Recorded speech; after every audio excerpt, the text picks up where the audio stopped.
teve que se sacrificar um. E agora eu volto aos requisitos para configuração de crime. O terceiro e último requisito sobre configuração de crime é a culpabilidade. O que é culpabilidade? Culpabilidade é o julgo de que se espera do agente uma certa conduta e ele não a faz. Mas essa mesma conduta que é reprovada, o ordenamento jurídico não a reprova. O ordenamento jurídico não a reprova quando ela é tomada sem que a pessoa possa ser imputável. Imputável por quê? Porque ela não tem consciência do seu ato, ou então porque não podia de outro modo exigir-se.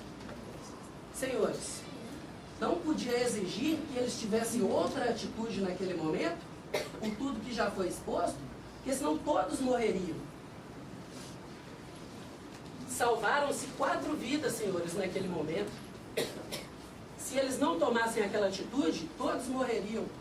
Então não teria como agir de outro modo naquele momento.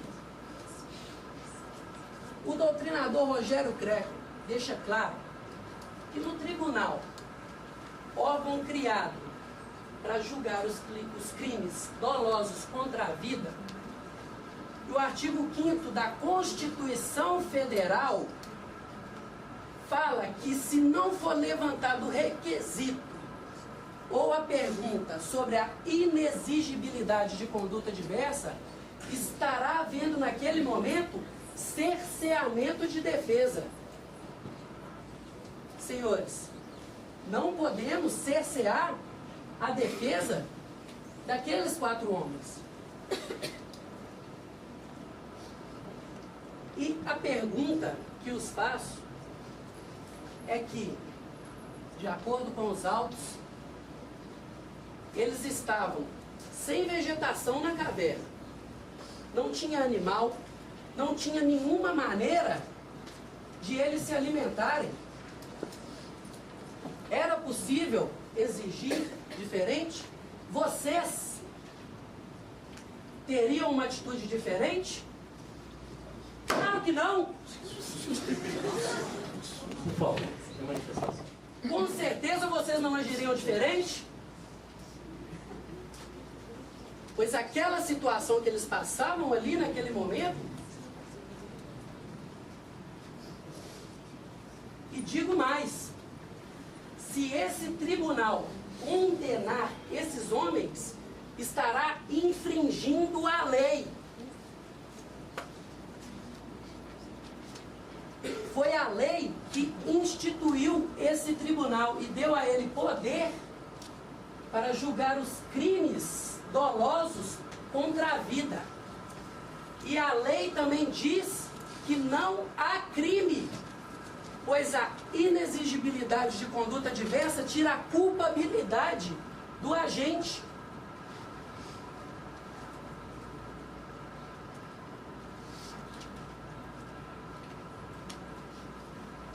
Senhores, quem somos nós para condená-los se o próprio ordenamento tira esse julgo deles, não os imputa culpa? Se a própria lei diz que não há crime, como nós poderemos incriminá-los? Estaremos indo contra o que nós acreditamos perante o ordenamento jurídico. Estaremos contra o que está lá na lei. Não poderemos de forma alguma imputar crime a esses homens. Senhores, e digo mais, se este tribunal condenar esses homens, este tribunal também estará indo contra a legitimidade que foi dada a ele. Senhores, lei é lei. E a lei diz, não há crime. Senhores, e a lei, ela foi feita para que seja cumprida. Obrigado. Essa palavra para acusação, para as conclusões finais.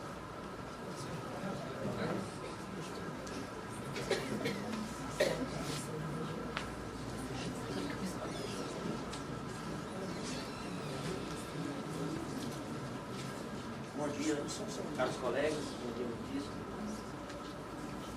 Quero primeiramente elogiar a apresentação do meu ilustre colega, a defesa, mas ressaltar aqui que Roger não morreu como herói. Roger não foi herói. Ele quis, na apresentação dele, fazer um paralelo com a pessoa de Jesus. Roger não morreu para salvar 4 pessoas. Roger morreu porque foi assassinado. Roger morreu porque ele era o mais fraco dentro do grupo. Roger não teve condições de se defender. A defesa também alega que houve estado de necessidade, perigo atual, e a doutrina também fala, né, sobre perigo iminente. Mas como medir esse tempo? Como medir essa iminência? O meu nobre colega Bruno, ele citou o caso do avião caindo. Existem 3 paraquedas, 5 pessoas no avião. Nós sabemos, se eu deixar cair essa caneta no chão, eu não consigo segurá-la com a mesma mão. O avião caindo não demora poucos minutos para cair. Isso é iminência? Isso é iminência, gente. Não sabe, pessoas, amigos, colegas. Eu fico transtornado, eu estou nervoso. Como alegar que não houve crime? Como alegar que não houve homicídio? Como alegar que ele foi morto cruelmente? Isso aqui não estava nos autos, ele está falando.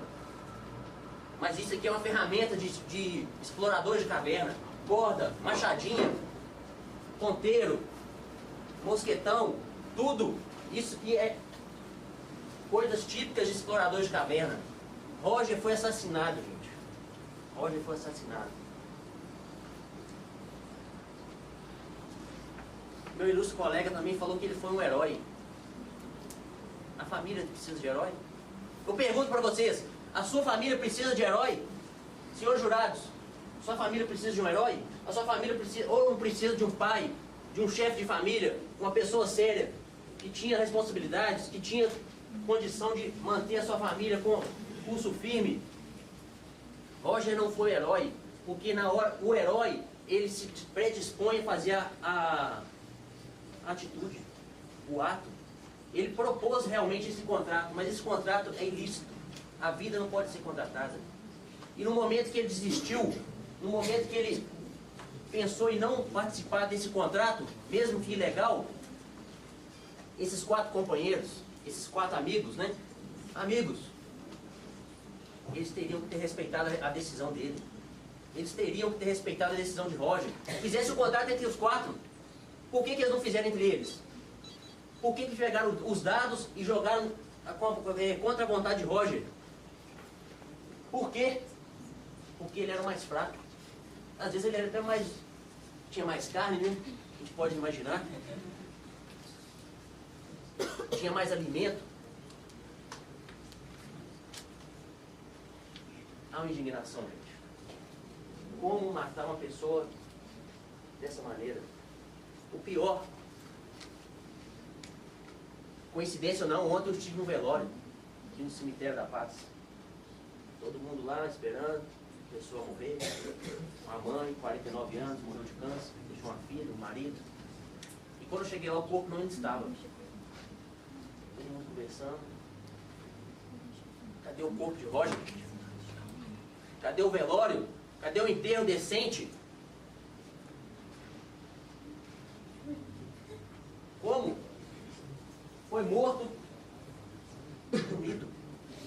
Foi morto e despedaçado. Eu quero que os senhores jurados pensem nisso.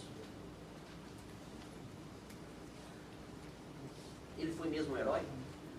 Ou ele foi um homem frágil? No Código Penal, o artigo 61 fala dos agravantes. Roger tinha mais de 60 anos. Isso é um agravante de pena. Eu quero pedir a condenação dos réus. Pena máxima. Homicídio, artigo 121, parágrafo 2º, incisos.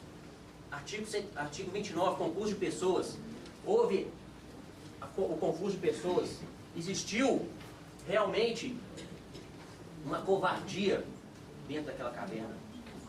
E eu faço a última pergunta. Como medir esse estado de necessidade? Como saber que eu estou morrendo de fome? Vocês, senhores jurados, algum de vocês já passou algumas horas sem comer? 24 horas, 48 horas?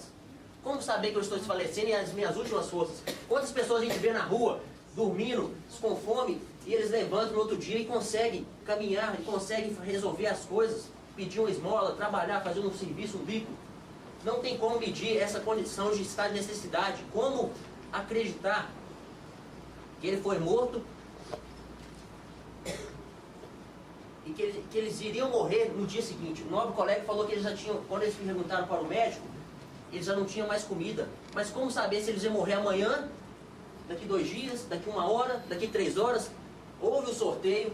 Para ter o sorteio teve um tempo. Houve o assassinato. Isso também decorreu tempo. Ainda existia a possibilidade de ele esperar mais um tempo.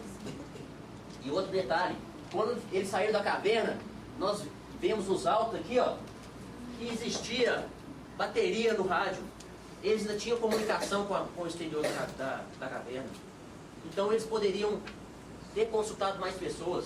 O médico, que é um profissional, ele não teve como medir esse tempo de vida. Ele falou que existia necessidade, existia uma possibilidade mínima, mas existia. Então, como assassinar Roger em prol de 4? Ele não estava de acordo. Por que eles não entraram em acordo os 4 e respeitaram a decisão de Roger? Eu pergunto, irmão, senhores jurados, por quê? Roger era o mais fraco.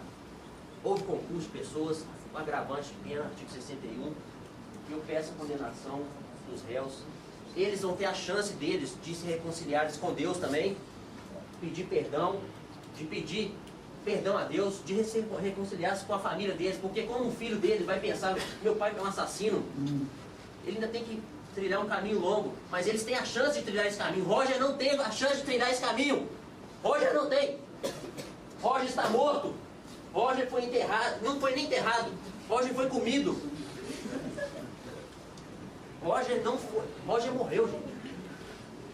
Eles vão para a cadeia, eu acredito, porque eu confio na justiça. O Estado Democrático de Direito fala que nós temos que preservar a vida, os direitos fundamentais da pessoa.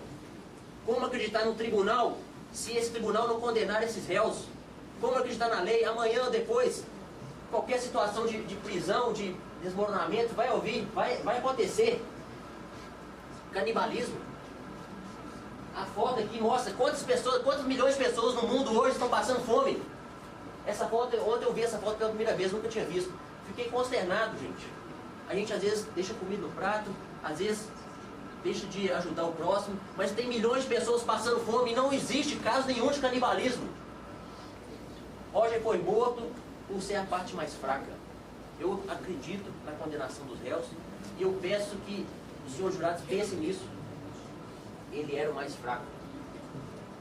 E ele não quis participar do contrato, por mais que ele tenha proposto, por mais que foi ele que arquitetou esse meio ilícito, depois ele desistiu.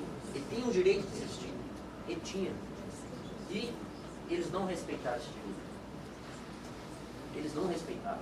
A premeditação, esse tempo todo para a execução, era um tempo que eles poderiam esperar a vida. Eles poderiam ter ficado mais um tempo em descanso, sem gastar energia, e esperar. Não tem como medir. Doutor, você tem 1 minuto para concluir. Não tem como medir se nós vamos morrer aqui agora ou daqui 1 hora. Pense nisso, senhor jurados. Roger era o pai de família, ele deixou